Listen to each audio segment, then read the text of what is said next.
mon boulot et moi. 3 minutes pour se poser les bonnes questions. Quand on ne se sent plus bien dans son travail, on envisage souvent des solutions radicales. Changement de poste, reconversion, pourquoi pas passer indépendant, etc.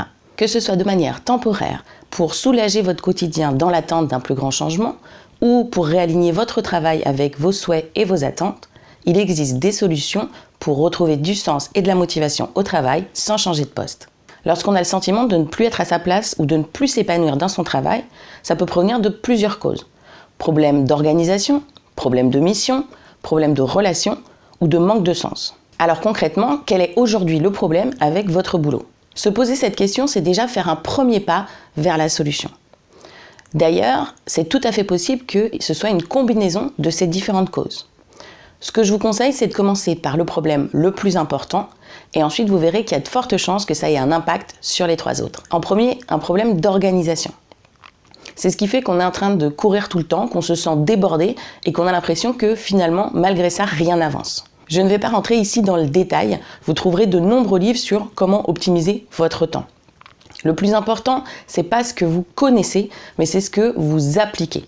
Donc essayez vraiment d'essayer différentes techniques et de garder celles qui sont le plus adaptées pour vous. La seconde cause, c'est un problème de mission.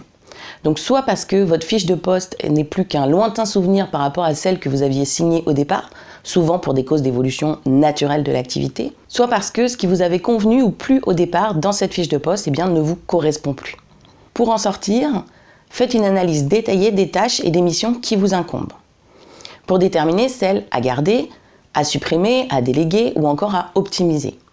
Et ensuite, formalisez un plan d'action qui va vous permettre d'arriver à ces actions correctrices. Surtout, commencez bien par les actions les plus simples et qui auront le plus d'impact. Le troisième problème, c'est un problème de relation. Parce que le bien-être et l'épanouissement au travail, ça passe aussi par l'environnement.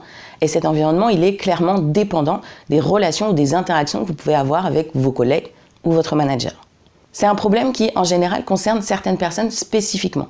Donc, à vous de les identifier et de déterminer quel est exactement le problème avec ces personnes. Si c'est un conflit latent ou ouvert, crevez l'abcès et discutez-en avec la personne.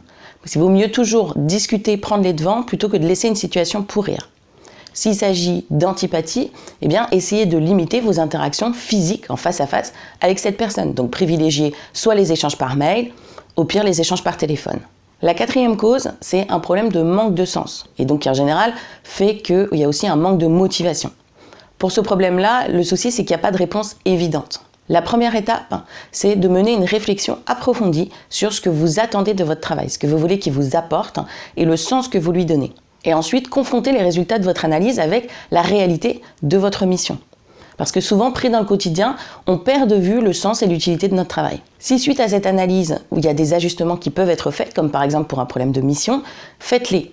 Si ce n'est pas le cas, si le problème est plus large que celui de votre fiche de poste, il faudra peut-être considérer des changements plus importants. Le sens et la motivation au travail doivent s'entretenir au quotidien. Les conseils que j'ai partagés ici sont assez simples, mais vous allez voir qu'en approfondissant, vous allez pouvoir trouver des solutions personnalisées. Et surtout, vous allez vous rendre compte que vous avez beaucoup plus la main que vous ne le croyez sur ces 4 aspects de votre travail. Pour ce faire, vous trouverez dans la description sous la vidéo un lien pour télécharger la checklist des questions indispensables à se poser lorsque vous rencontrez un problème de motivation ou de sens au travail. Si vous avez aimé cet épisode, n'hésitez pas à le partager sur les réseaux sociaux. À vous de jouer! Et maintenant, passez à l'action!